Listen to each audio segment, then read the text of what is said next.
Good evening. This is Math 2414, Calculus 2. This is our first lecture, January 17th, 2018.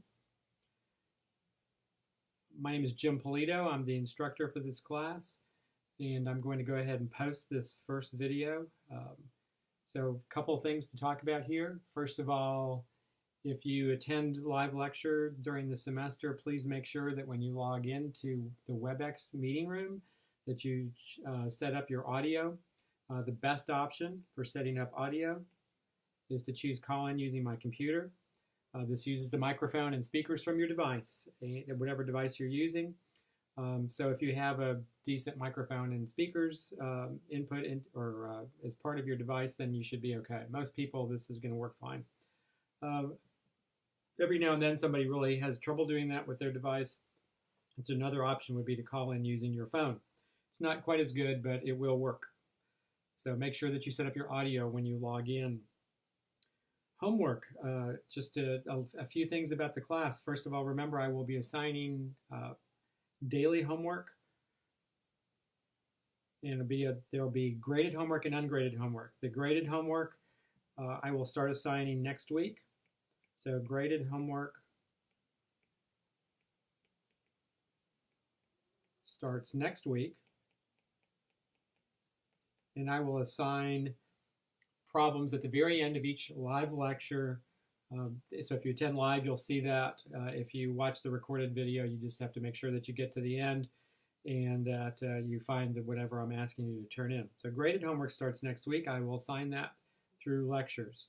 The practice homework I've already posted on the Google site. With your syllabus. It's in the same spot where your syllabus is. Posted on the Google site for the class. And it's in the same place where the syllabus is. Same location as syllabus. I also want you to remind you that I do have online office hours. Those online office hours will be on Sunday and Tuesday evenings, from 8:30 to 9:30 p.m. And on Tuesday, Wednesday, Thursday mornings from 11 a.m. to noon. I also want to remind you that I'm going to be using the service Remind to notify you, to contact you during the semester. So please sign up for Remind. A decent number of you have already, but I would like to get the entire class signed up for Remind so that I can get messages out to everybody. I'm not going to harass you on that as far as I won't use that service constantly and harass you and barrage you with messages, but I do want to be able to contact you when I need to, and at least on a weekly basis, okay? So please sign up for Remind. The instructions are on the Google site. So please sign up, instructions on the Google site. Okay, so those are some of the just general announcements here at the beginning of the semester, and I'll be making some other announcements over the first few days of the semester.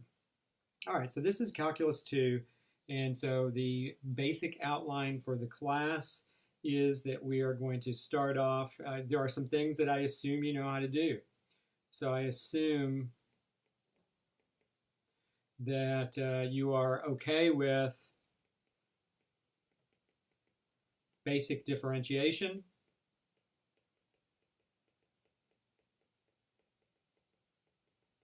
that you are okay with basic integration, and we're going to talk about what that means in particular in a minute, and that you are okay with basic stuff about limits. Now that's a lot. Now I know I'm saying basic as we go through all that, but that's a lot of material right there. So, there may be some reviewing that you're going to need to go back through and do as you proceed on through the semester. So you just have to kind of base that on your own personal circumstance as far as where you are and how much review you're going to need. We're going to do a little bit of reviewing with integration over these first few days of the semester. I'm going to do some integration today and do a little bit of reviewing, okay? All right, so those are some assumptions, and then we're going to start off and start looking at applications of integration is our first stop during the semester. So we are going to use the definite integral to look at area problems, volume problems, surface area problems, length problems. So we're going to look at area, length, volume, surface area, and we're also going to look at some physical applications involving center of mass and the idea of work, and some very basic stuff having to do with work and what that entails, and how it relates to integration, or how integration can help us solve basic work problems. I think that's a better way to say it. Then we're going to proceed on from there. That's going to take us a little while to get through. And so then after that, then we're going to move on to techniques of integration. In other words, we're going to look at more involved integration problems. We're going to move beyond basic integration and look at more involved techniques, kind of expand your abilities to integrate different types of functions and find and evaluate definite integrals and indefinite integrals. And then we are going to move on to parametric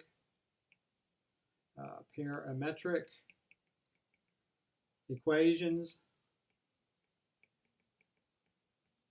and functions, and we're going to learn how to use calculus and how calculus relates to the idea of a parametric equation, and how some of the basic formulas we have, how they change when we're looking at equations that are written parametrically, or graphs that are written parametrically, and so on.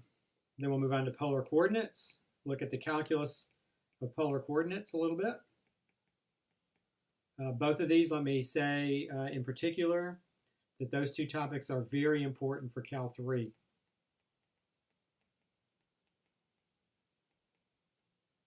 And so for those of you going on to Cal 3, parametric equations and functions and polar coordinates are going to be vital as you proceed on into Cal 3. And then from there, we're going to do something really kind of what might be very foreign sounding to you possibly, or definitely foreign looking to you. They are sequences, infinite sequences, and infinite series, and how those ideas relate to calculus, and how we use those ideas to help us with certain kinds of problems. All right, and so that'll be really, really different from most of the rest of the course, and that will be the last major topic that we're going to cover during the semester. So that's kind of a really quick outline of what we're going to be talking about this semester. All right, so now the next thing I want to talk about, we're going to move on now and talk about two things today. So today we are going to look at a kind of a review of integration a little bit. First of all, we're going to look at the indefinite integral, and then we'll look at the definite integral, and then we will move into, from there, we will move into talking about area. So we'll look at area as it relates to the definite integral, go back and do a little bit of reviewing there, not much, but a little bit, and then finish today talking about the area between two curves. Our first real application of calculus that we're going to be looking at. Okay, so let's see. That gives us a good outline of what we're doing today. And so let's proceed on. First of all, we're talking about integration. Now this next screen, don't freak out when you see this next screen, but we have these basic integral forms out of Cal 1. These are all from Cal 1. And there's a lot of them. And these are basic integral forms, in that these are forms that you try to match up if you're trying to evaluate a definite integral, or if you're using the fundamental theorem of calculus to evaluate a definite integral. Right, you're trying to write down an antiderivative for a function, and these rules tell us how we can do that for basic forms. Now, the most important one, probably the single most important basic integral form, is the power rule. All right, that just comes up in all sorts of different places. And I do want to remind you that the power rule works for every expression raised to a power except when the power is -1. And when the power is -1, then you get not the power rule, but you get the log rule, right? And so the power rule and the log rule are going to be figure in heavily with some of the things that we're going to be doing as we deal with integration. And then I've written down all the other basic forms that you would have encountered back in Cal 1. And like I said, I know it's a lot of them. Certainly, a lot of these you already know. Certainly all of you, as you're starting in Cal 2, you know the power rule, and you know the log rule, and you know the antiderivative for e to the u du, and for sine u and cosine u du. You know, don't, like I said, don't freak out when you see this list. The idea is for us to gradually go back and practice these and make sure that you're familiar with these rules and that you can apply these rules when you need to when you're trying to evaluate an integral. All right, so, or in particular an indefinite integral, or when you're trying to find an antiderivative. All right, so these are our basic integral forms, and what we're going to do, I'm certainly not going to be working examples like every one of these today, but we are going to go through some problems and some examples here to kind of give you a little bit of a refresher on some basic integration, okay? So that's what we're going to jump into. And so what I'm going to do right now is I'm just going to work some examples, and so I'm going to write the term this examples of basic integration.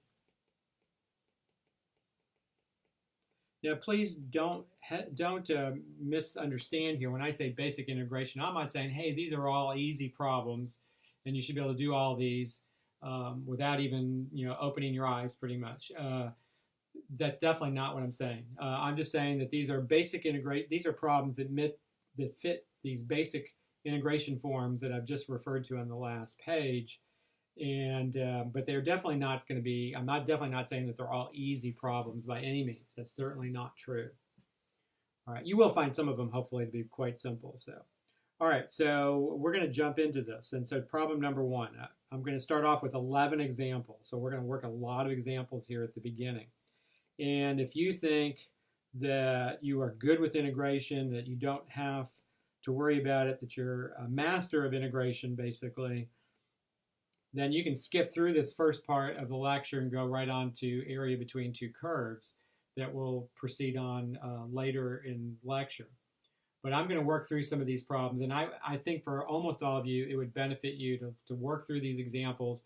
When I write a problem down, I would stop the video. I would see if I can work it first, and then after you think you've worked it, then go back and run the video again and see if you actually got the problem correct. Right, so every time I write one of these problems down, let me remind you to stop the video and work on your own. So right here, stop, right, and then work on your own.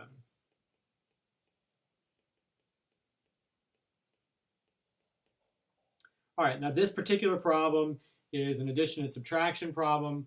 We also have a rule that says, you know, I didn't write that on the basic integral forms, but we know that we can integrate an addition or subtraction problem term by term, right? That basically you have this idea that if you're integrating or trying to find the antiderivative for an addition or subtraction problem, that it is certainly okay to find the antiderivative for each of the terms separately, right? That's what we're talking about here.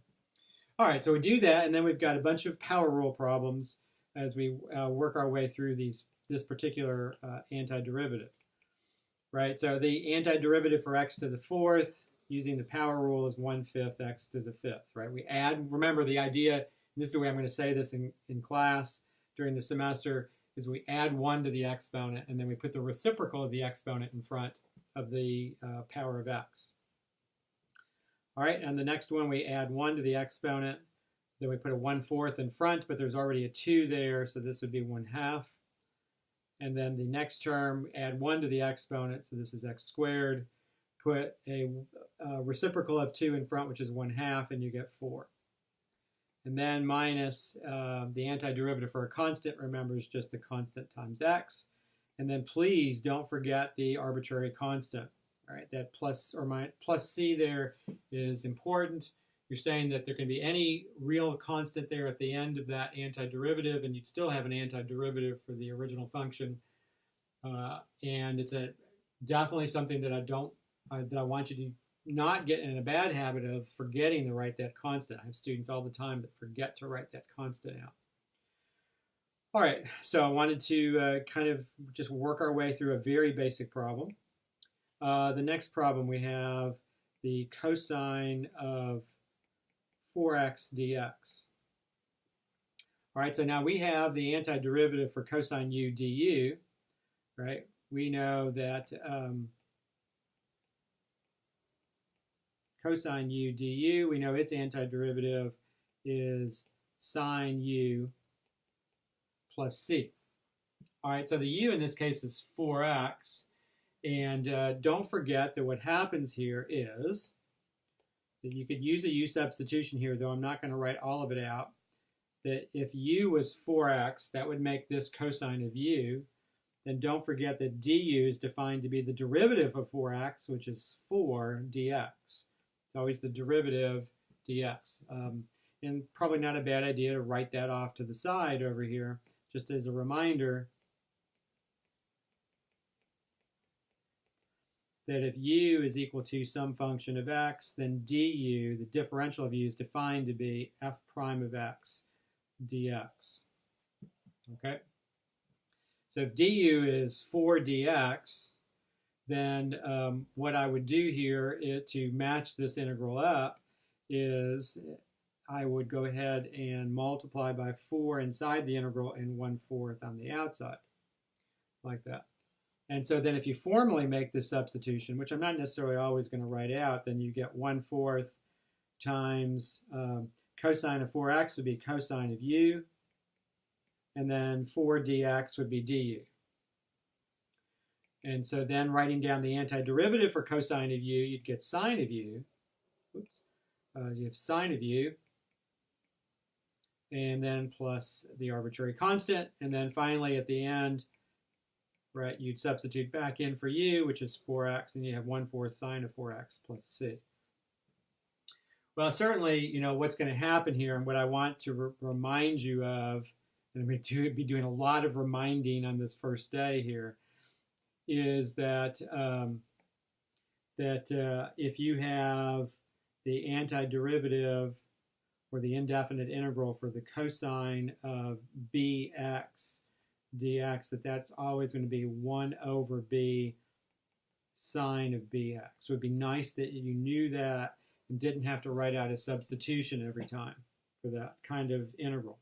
And that would be the same thing for sine of bx, right, dx, like that, that if you have a constant multiple of x like that, that you're just going to end up with the reciprocal of that constant in front. This would be a negative 1/b cosine of bx plus c. Remember that the antiderivative for sine is negative cosine. So this would be negative 1/b cosine of bx. And so on, right? This would be true for e to the bx dx also. That the antiderivative would be 1/b e to the bx plus c, and so on. Right, so for problem 3 here, then if I had the antiderivative or the indefinite integral for e to the 7x dx, you could certainly, you know, you're using the idea that the antiderivative for e to the u du is e to the u, but then that 7x means that you're going to end up with a reciprocal of 7 in front, and you have 1/7 e to the 7x plus c, like that.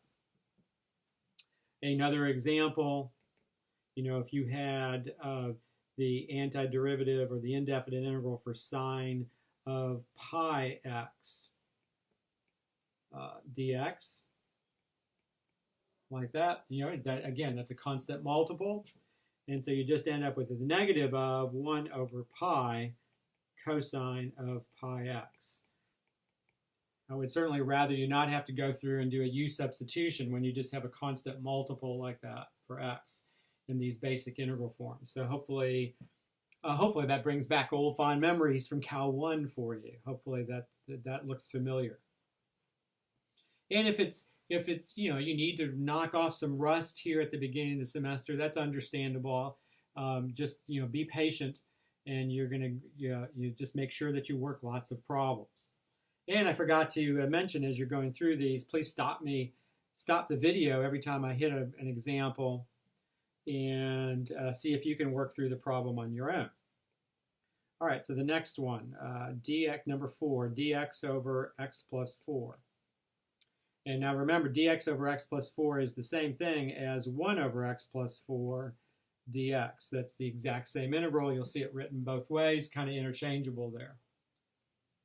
When you have a fraction, always check, at least briefly, when you have a fraction, check to see if you have the form du over u. If you have the form du over u, or the derivative of a function over the function, that's the way I'd like to look at it, then this is going to be a logarithm, right? And so at least briefly let u be the denominator, and then see if you've got du over u. And sure enough, here we do have that, don't we? That the derivative of x plus 4 would just be 1, and so du is equal to dx. And so certainly this is going to be du over u. Right, so when you use those substitutions, you are going to end up with du over u, and you know that du over u is the natural log of u plus c. So our integral here is going to be the natural log of the absolute value of x plus 4. Don't forget the absolute values there. You have to make sure that this expression is always positive. So you have the natural log of x plus 4 plus c, like that. All right, let's see. Yes, sir. Okay. So let me work one more example that's kind of like that one. Dx over 2x minus 3. And so, John, what you do is I'm going to be working through this. I'm going to be talking like crazy, but if you see something that you're not sure about what I'm doing, if you have a question about what I'm doing, or if you see a mistake I make or whatever, then please shout out, stop me, ask any questions you want. That is not a problem at all. And we'll go back through it again. Okay? So treat it just like any other class in that respect, and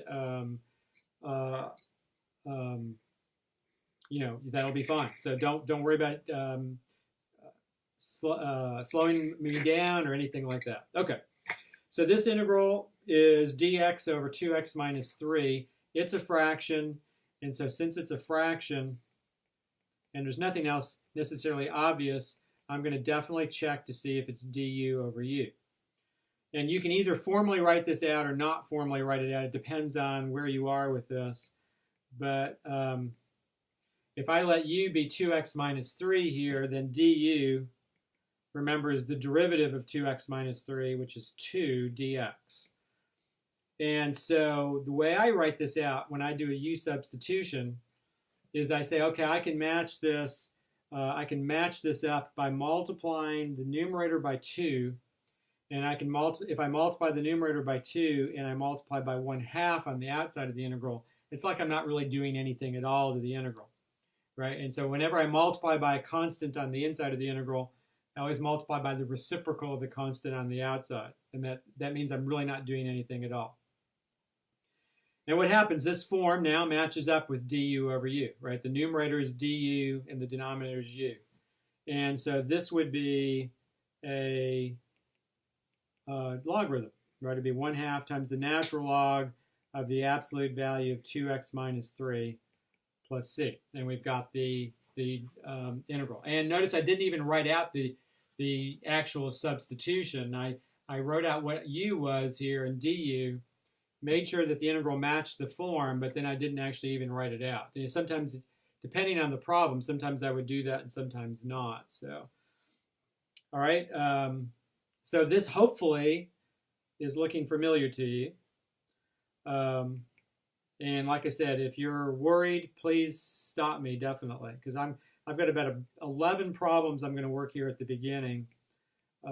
just to go back and do some reviewing of integration. So, all right, so in this problem, I have dx over x plus 4 cubed. So I wanted to kind of compare this to the problem at the top of the page, where the one at the top was just dx over x plus 4, and this is dx over x plus 4 cubed. And so I wanted to make sure that we went back through and compared these two forms right here, because I want to make sure that you keep them straight, is the power rule form right here and the log rule right here, or the power rule and the log rule.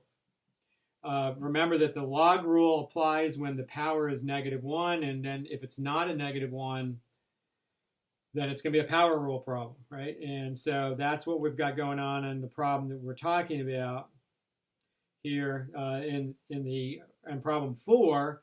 That was x plus 4 to the first power. This one's x plus 4 to the third power. So the power in the first one's -1. That's going to be a log rule problem. This is just going to be a power rule problem.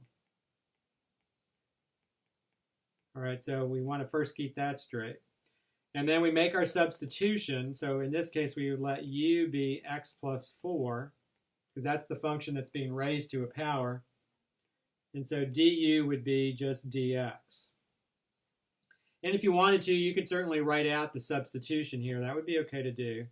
Hold on. And so that would be, first of all, dx would be du, and x plus 4 cubed would be u cubed, like that. And then you would write this as u to the -3 du, right, to use the power rule. And now it's just a power rule problem, right? So you add 1 to the exponent. So add 1 to -3 and you get -2. Put the -1/2 in front, but always put the reciprocal in front of the new power. And then don't forget the arbitrary constant at the end, the plus c. And so then this would be -1/2 times 1 over u squared plus c. And so that would be -1 over 2 times x plus 4 squared plus c. Like that. All right, so, and then we've got the antiderivative. So John, are you okay with that? Does that look familiar to you? Yes, sir. I really liked. I think that was probably one of the best parts of calculus 1 was the substitution portion. Okay. I think I really. Well, that's good because really like that. We're going to use substitution constantly in this class, and a lot of times in Cal 2, I get students who are struggling with U substitutions, and then that's a real issue in Cal 2 because we use it just absolutely constantly. So that's good to hear. All right, next problem I want to look at. So every problem I'm looking at is something a little bit different. And we're not going to review everything from integration right now. We'll do that gradually, but we're going to get some stuff done out of the way. Now in a problem like this where you have a single term in the denominator, so there's a single term in the denominator, then generally speaking, what you try to do is you try to divide. So in other words, use algebra at the beginning here and divide term by term. So this works if you have a single term in the denominator. So what I'm talking about here is dividing by x cubed in both terms like this, and then just taking each term individually and evaluating that antiderivative. So the first term is 1 over x, or x to the -1, so that's going to be a log rule problem. And then the next term is 1 over x cubed, that's x to the -3. That's going to be a power rule problem, right? Big difference between the two because of the powers. And then we're ready to write out the antiderivative. So in the first one, that's just the natural log of the absolute value of x. And in the next one, add 1 to the exponent. So this is x to the -2. Put the reciprocal in front, which is -1/2 plus c. And so then this would give us the natural log of the absolute value of x plus 1 over 2x squared, and then plus c. And that would be absolutely no problem leaving the answer or the antiderivative in that form. That would be definitely okay. So, all right, so the moral to the story in that one is if you see a single term in the denominator, divide out the expression term by term. All right, next problem, number 7. So you have this is a definite integral in this case, so this is going to be a fundamental theorem problem. And so the integral is 3t over the square root of 1 plus 6t squared dt. And so first of all, when you have a radical there, make sure that you think of that as a power. So this is 1 plus 6t squared to the 1/2 power. And then you're going to make a substitution. When you see a function raised to a power, right, it's very common to let u be the function. It doesn't always work, but that's frequently the case, right? When you have a function raised to some power, then typically the idea is to let u be equal to the function and see what happens. So in our problem, we let u be 1 plus 6t squared. Then du would be 12t dt. All right, so I'm going to first kind of mess with the integral a little bit to kind of get rid of the fraction. So I'm going to rewrite this as the integral from 0 to 4 of 1 plus 6t squared to the 1/2 times 3t dt. I'm sorry, to the negative 1/2. Times 3t dt. So bring that factor to the numerator. And then I don't have a 3t dt in my substitution. I have du as 12t dt. So multiple ways you could deal with that, and it depends on the instructor as to how that's going to work. But this is what I would do, is I'll take out the 3, because I don't want the 3 in there. I want a 12 in there instead. And so then I'll insert a 12 as a factor inside the integral like that. So I'm multiplying inside the integral by 12, and so that means I'm going to multiply outside the integral by the reciprocal of 12, so I have a 12 in the denominator here. So that means I'm not really doing anything at all to this integral, right? I'm multiplying by 12 and I'm dividing by 12. All right, so now I make the substitution. So 3/12 would be 1/4, and then the integral would be from 0 to 4. Whoops, not 0 to 4. The integral, because I'm going to change the limits of integration also. So the limits of, so the substitution would be that this is going to be u to the negative 1/2 power. And then 12t dt is going to be du. So when I make the substitution, that's what I get. And then after I do that, I need to change the limits of integration. And so usually what I do is I use my substitution. And if I have a definite integral, I change the limits of integration also. So my substitution was u equals 1 plus 6t squared. Those limits of integration are x values. So the lower limit is when x is 0. And so when x is 0, I'm sorry, those are, I said x values, that's wrong. In this case, they're t values, sorry. So when t is 0, then u would be equal to 1 using that substitution. Just plugging t equals 0 into that substitution. And then when t is 4, the upper limit of integration, I put 4 in for t, and I get u to be 1 plus 6 times 16, which is 96. You get u to be 97, if I did that right. That's kind of yucky, actually. But u is 97, and I believe that is correct. Upper limit is 4, and I put that in there.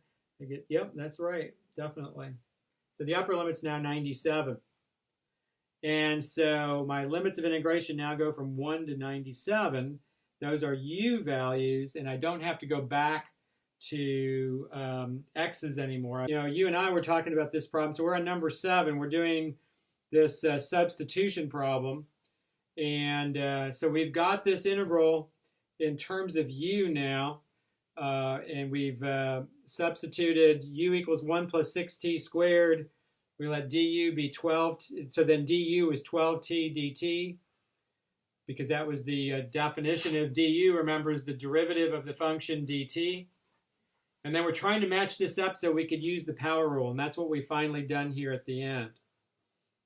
Also, I want to kind of remind both of you again that, you know, the original limits were from 0 to 4. But those are t values,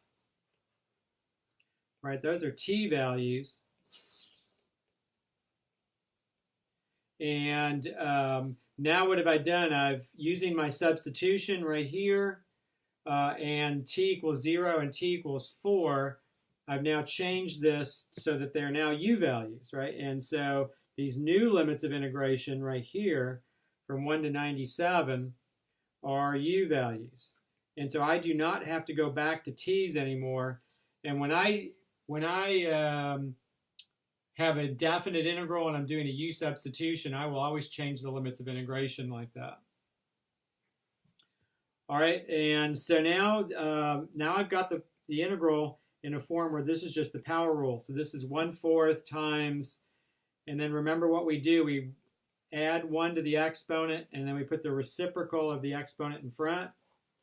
And then this goes from 1 to 97.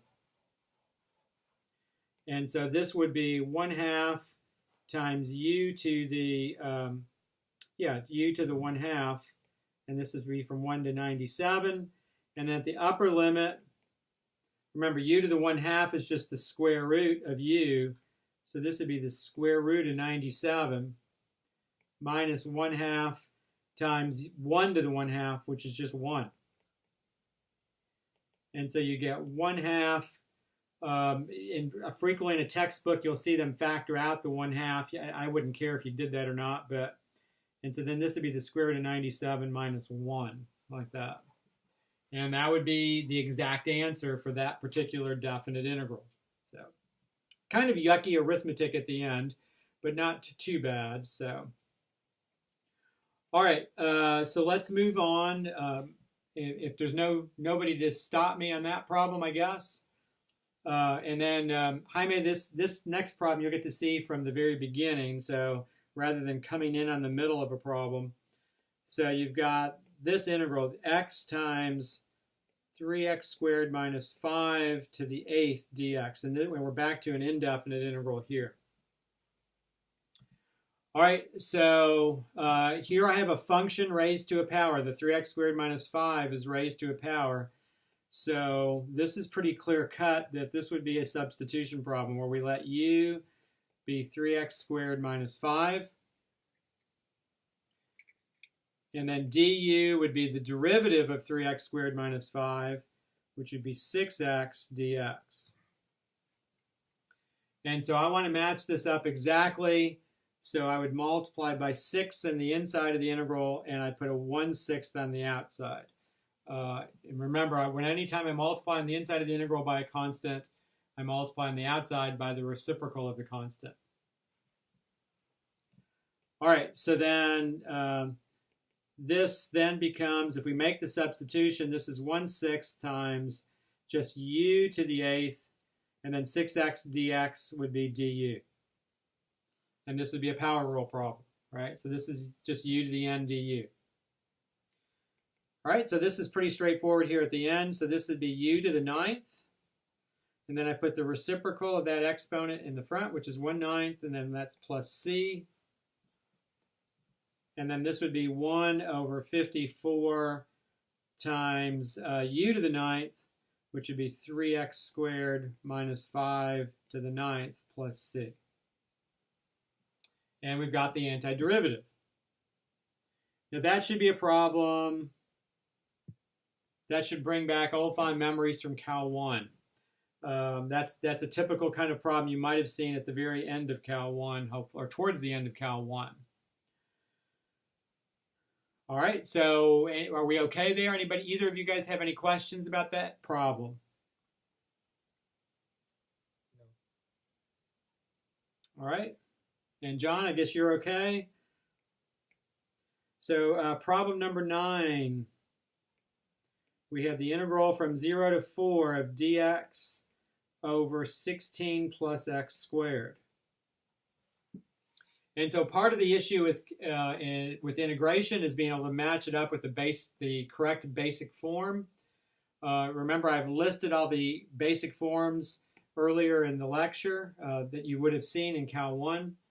This particular one is this basic form. This is du over a squared plus u squared. And that basic form, remember, is the arctangent, that this is 1 over a arctangent of u over a plus the arbitrary constant, like that. And by the way, remember, I wrote arctangent. You might also have seen inverse tangent. Remember, those mean the same thing. I always use the arc notation when I write those out. And so in this particular problem, you're trying to match it up with that form, and that matches up pretty well right there, where a would be equal to 4, and u would be equal to x, and du would be equal to dx. Right? If u is equal to x, then du is equal to dx. So this matches up exactly with the arctangent form. And so we can write down the antiderivative just like it is. This would be 1 over a, so this would be 1 over 4 times the arctangent of u over a, so that would be x over 4, and then plus c. No, I'm sorry, not plus c. Well, it's because this is a definite integral, so this would be from 0 to 4, like that. All right, and so this would be 1/4 arctangent of 4 over 4 minus 1/4 arctangent of 0 over 4. So this is 1/4 arctangent of 1 minus 1/4 arctangent of 0. Let me use parentheses in there like that. So, okay, so either you guys know what's arctangent of 1 equal to?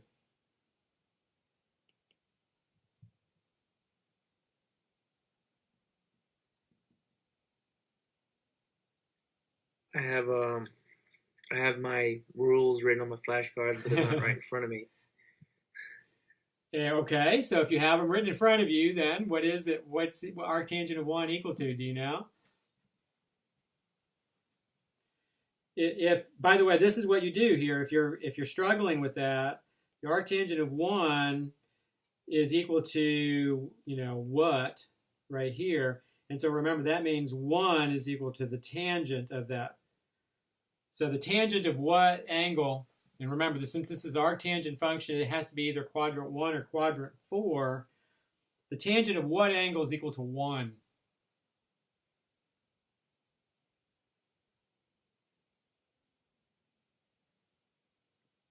Either of you guys know the tangent of what is equal to 1?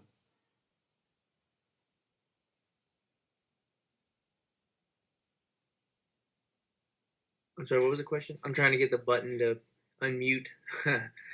The tangent of what is equal to 1 right there? Whoops, sorry. Tangent of...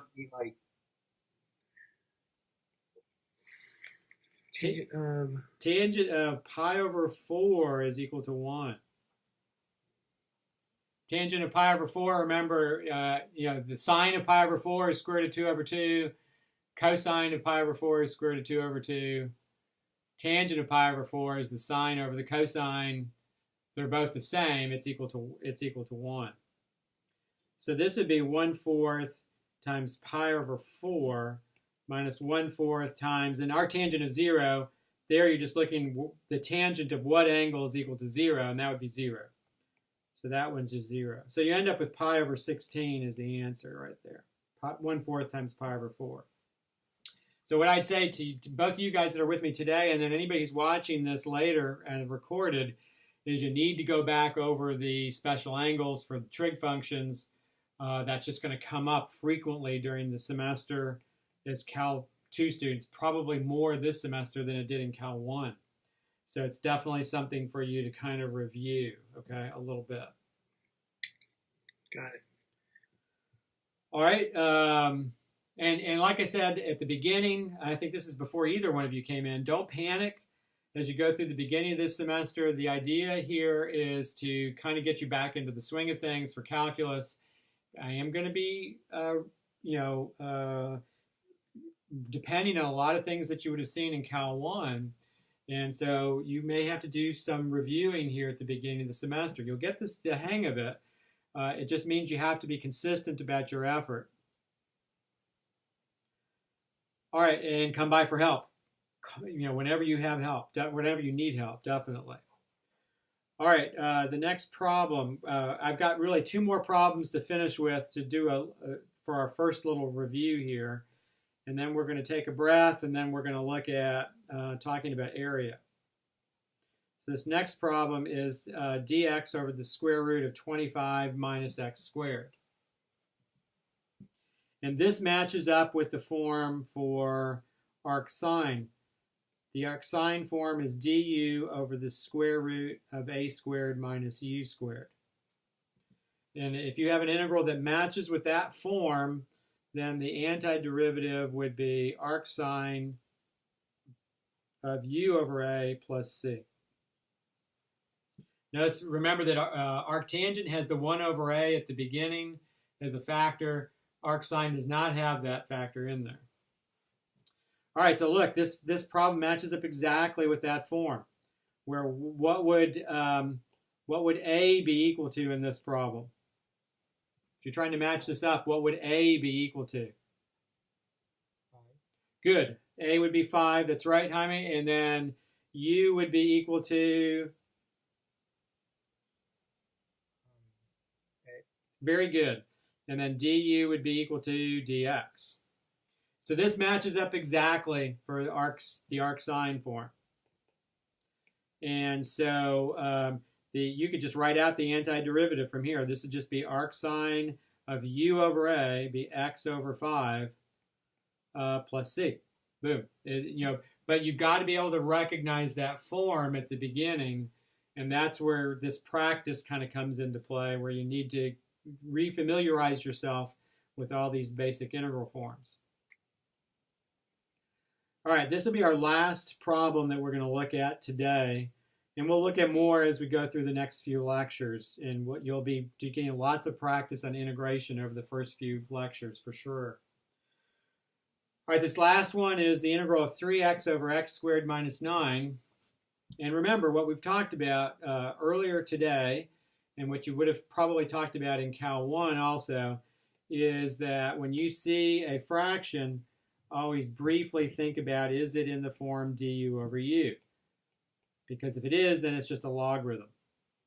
So I have a fraction here, and what's true here, that if you let u be x squared minus 9, then du would be 2x dx. And what do I have in my integral? I have a 3x dx. So this is going to work. I just need to mess with the constant a little bit. So I take the 3 outside of the integral. Remember, you can do that with a constant factor. So take that 3 on the outside, and then I multiply on the inside by 2, and then I multiply by 1/2 on outside the integral. So I just put a 2 in the denominator. And sure enough, this is exactly in the form du over u now, because 2x dx is du, and x squared minus 9 would be u. So this is exactly in the form for du over u. And so then I can write out my antiderivative. If I match it up with du over u, then I'm not actually going to formally write that out. I'm just going to go right to the antiderivative. And this would be 3/2 times the natural log of the absolute value of x squared minus 9 plus c. Right, and there's would be my antiderivative right there. That logarithm form just comes up all the time, so it's really something you need to pay attention to, because du over u is probably the single most common form that you're going to see. So, all right. That was a quick kind of rundown of kind of 11 problems for looking at some review of integration. What we're going to do now, and we won't finish what I'm just going to be talking about here today, but we're going to get started on it, is we want to move on and start talking about area. We're looking at applications of integration, and so area is our first application. So applications of integrals, and in this case it's a geometric application. In this case, a definite integral, certainly. And our first one that we want to look at is area. Now, so what I want to do here is kind of remind you of some things here. That remember that the way you started talking about a definite integral is quite likely something like this, that you started off with a function, and the idea was, hey, how can I approximate the area bounded by that function in the x-axis, right? That should look familiar to you. That's certainly the way you started talking about the definite integral, is with this geometric question. How do I find the area underneath this curve? And if you remember, what you did here was you started off by looking at representative rectangles underneath this curve, and I'm just going to write one rectangle down like that. And you use the area of that rectangle, and then you did the same thing for a bunch of other rectangles, and then you added them up, and then you let the number of rectangles increase without bound. Kind of in a nutshell, right? That's the process you used, and that sum was called a Riemann sum, and you're looking at the limit of those Riemann sums. And I definitely don't want to go back through that whole process again. That's not our point here, but I did want to remind you of that. And so this width of this rectangle was dx, and the height of this rectangle is represented by a function value, f of x, like that. And so the area is just length times width, or f of x. Technically, dx and delta x are the same thing, so you started off with f of x times delta x, but you ended up with this integral then, when all was said and done. You ended up with the area underneath this curve to be the definite integral from a to b of f of x dx. So that's the first thing right away we want to talk about, is, and get out of the way, is that a geometric interpretation of a definite integral is that it gives you the area bounded by a curve that's above the x-axis and the x-axis, between two values. Really needed to kind of lay that out at the very beginning.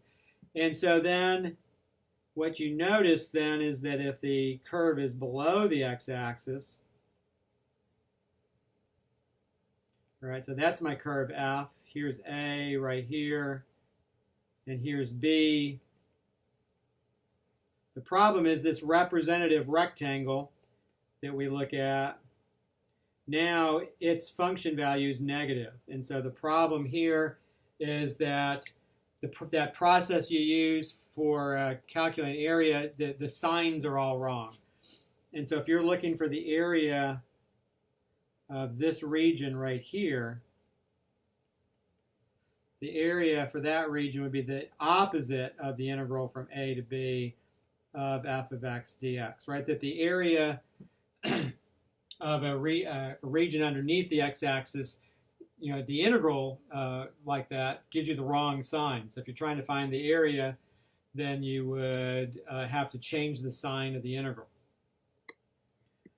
All right, so that should definitely bring back old fond memories from last semester.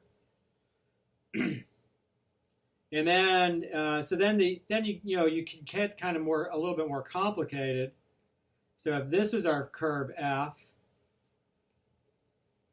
and let's say that this value is a, there's b, and there's c, and you're trying to find the area, the combined area of these two regions, bounded by the curve and the x-axis,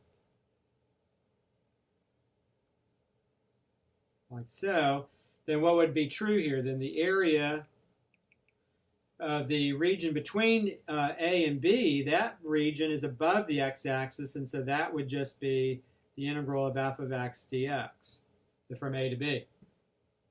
But the other piece, that integral, what's the problem here? This gives you the wrong sign. And so in order, because that's going to be a negative number, that second integral that I just wrote. And so what do? You subtract that one. You change its sign. And so that would give you the area in this problem, right, of that region. All right, and so that, again, hopefully that looks familiar to you, and that you've talked about things like that last semester. And then what you probably talked about, but I'm not 100% sure you did, is that if you now had a situation where you had two curves, F and G, and you're looking at the area bounded between A and B like that, between those two curves, like so. So this is the area we're trying to find. The idea here is that if you think about the fact that the integral of G has the wrong sign on it, right? So for example, let me write some things out here. Let's say that the area of this region, where I'm going to put the line slanting this way, let's say the area of that region is 10. Let's make that up. And then this region right here, let's say its area is, it's obviously going to be smaller than 10, right? And so let's say that that area, and let me put that in red for both of them so you can see it a little bit better. So let's say that this area is 10, and then this area is 6, smaller than the 10, like that. Then what would be the integral? Well, first of all, what would the total area be? Total area would be 10 plus 6, or 16, right? And so we want to be able to write out an integral that would give us 16 as the answer here. So what about this integral right here, the integral from A to B of f of x dx? What would its value be? Based on that picture right there, what would that integral's value be?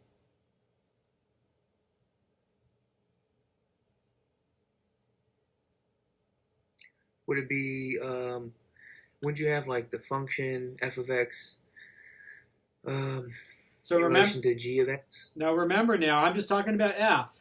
So John, if you look at this first picture here, remember, what does the integral from A to B of f give you? It gives you the area bounded by the function f and the x-axis if the function's above the x-axis, right? That bottom picture, I've got it drawn out there. So notice that in this problem, I'm giving you what that area is, right? The area bounded between the x-axis and the function f is 10. So what's this integral's value going to be? It's going to be 10. Equals to.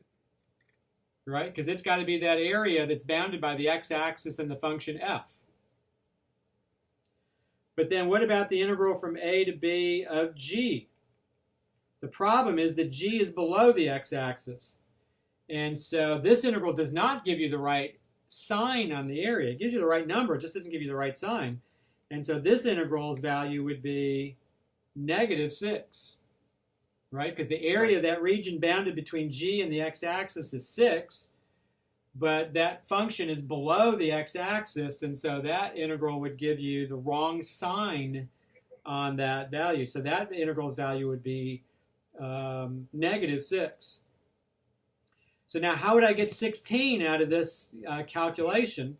Well, I would get 16 by doing what? Doing 10 minus -6, right? In other words, what I'd be doing is I would be taking the upper curve.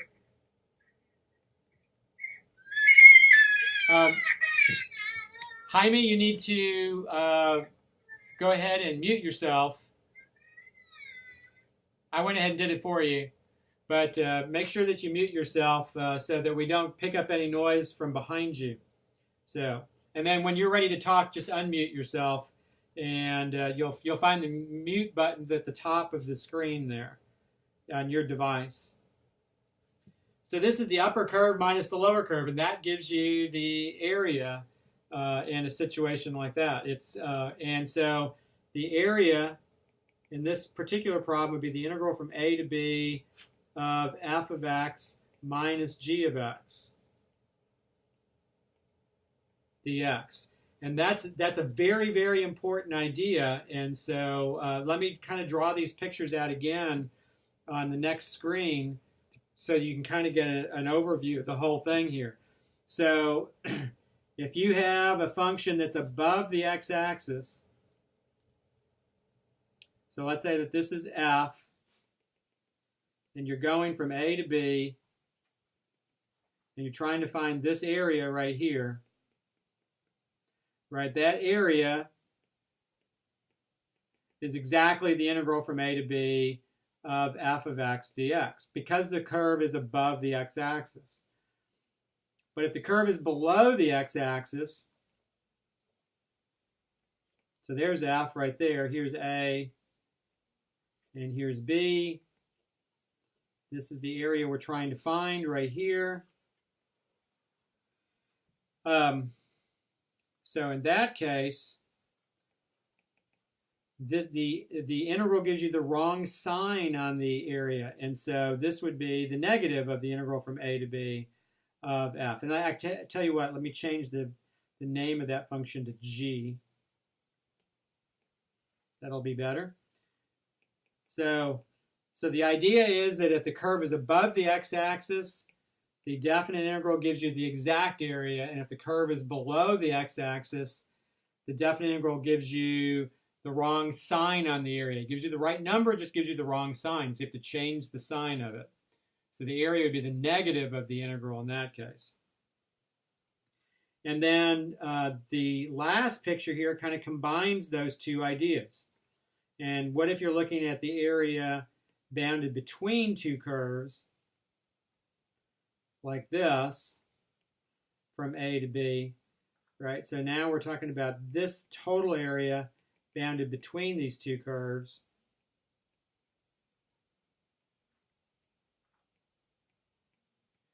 And that would be given by, because the sign is wrong for the integral for g, then this ends up being the integral from A to B of f of x minus g of x. You have to subtract the two functions. And it's because the sign is wrong for the g part of this area, basically. And in words, I would term this the upper curve minus the lower curve. Right, that's the way I'll describe it. And it doesn't matter, by the way, where the curves are. And notice in this case, I have f is above and g is below. And by the way, before I even do anything else here, if you take these representative rectangles, right, so if that's a rectangle right there, and then this is another rectangle, let me actually put that one in a different color. This is a rectangle for G right here. So let's make up some heights here. What if this height right here, what if this function value right here, whoops, do that one in red. Let's say that this function value right here was 20. And then this function value right here was negative, let's say negative 20. Then what's the total length of that rectangle? Of the big rectangle where you combine the red and the blue together, what would it be? I guess f of x. No. What would be the total length of that rectangle right there, John? I think you said it. 40. Be 40. Right. That's right. 40. Yeah, be 40. And how would you get 40? What would you do? You would take the function value, right? You know that f of x is positive 20, and you know that g of x is negative 20. And so how do you get that 40? What do? You take f of x minus g of x, right? You get 20 minus negative 20, which would be 40. And so that's what we're talking about here. That's how you get that you have upper curve minus the lower curve.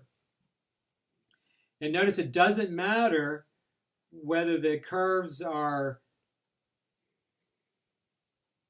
one's above and one's below. If they're both above or they're both below, it won't matter. So if this was f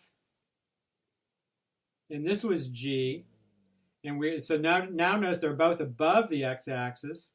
We're still trying to find the area bounded between these two curves, between A and B, like that.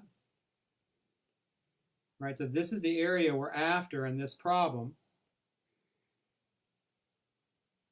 Like this, then, this would be the representative rectangle. Would look like this. You'd have just the rectangle inside the area, but what would that be? That'd be the combination of the red rectangle and this blue rectangle right here, which is the one that just fits underneath G. And what would this length be right here? This length would be equal to still f minus g, right? And so the area here is still going to be the integral from a to b of f of x minus g of x. In other words, it is still upper curve minus lower curve. It doesn't matter where the two curves are. They could both be above the x-axis. They could both be below the x-axis. One could be above and one could be below. It wouldn't matter. It's always going to be upper curve minus lower curve. And so that's a good thing. That means that the area between two curves is always going to fit that form. All right, so I tell you what, let's finish this with one last picture, and then I'm going to kind of tie this all up, and we're going to be done for the day. Let's say we have, this is a curve right here. This is f, and then this is another curve, g, like that. And let's say that the points of intersection, you're told, are AB right there, and then CD is that point of intersection, and then EF is that point of intersection. And we're trying to find the area that's bounded between these two curves. So that's this region plus this region right there. That's the area we're trying to find. So what would we have to do? We would have to use two integrals for this problem, because the upper curve and the lower curve switch in each of these regions, right? If you draw these representative rectangles, in the first region, the upper curve is G and the lower curve is F. In the second region, it reverses, right? Now the upper curve is F and the lower curve is G. And so what would my area be here? The area would be the integral from, first of all, what would be the limits of integration for the first integral? I guess A to C. Good, very good. So it'd be from A to C, that's exactly right. And this would be G of X, that would be the upper curve in that region, minus the lower curve, which would be F of X.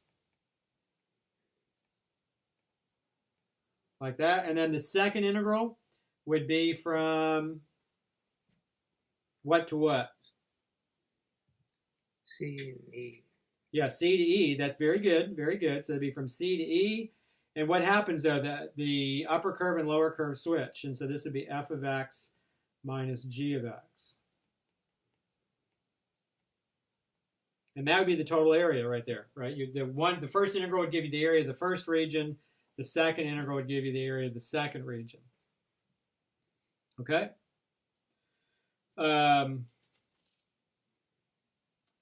Let's see. I have one. I guess I lied. I said that was our last picture. This will be our last picture. Now I'm telling the truth. Let's say that you've got that curve right there, and that curve is H. And then this curve we'll say is F. And then this curve is G. And we're trying to find the area of this region right here. And let's say that that's the point AB right there. This is the point CD right here. And then this is EF right here. So it's tricky, but we can do this. All you have to do is realize that you have to divide this up right here and do two separate integrals. One integral for this piece that I'll put in purple, like that, and the other integral I'll put in this kind of reddish color like this. Right, because the upper curve and the lower curve kind of switch or change inside that region. Right, you have a rectangle there, and you have a rectangle here, but the upper lower curves change depending on where you are. So the area would be the integral from what? From A to C, and in that first region, what would the upper curve be? F of X. Good. Very good. And then the lower curve would be, yeah, H of X. And so that would be upper minus lower there. And then that would be plus the integral from C to E. And now what would be the upper curve? Dx. Good. So it'd be G of X minus, yeah, H of X. That's right. Very good. You got the idea, definitely.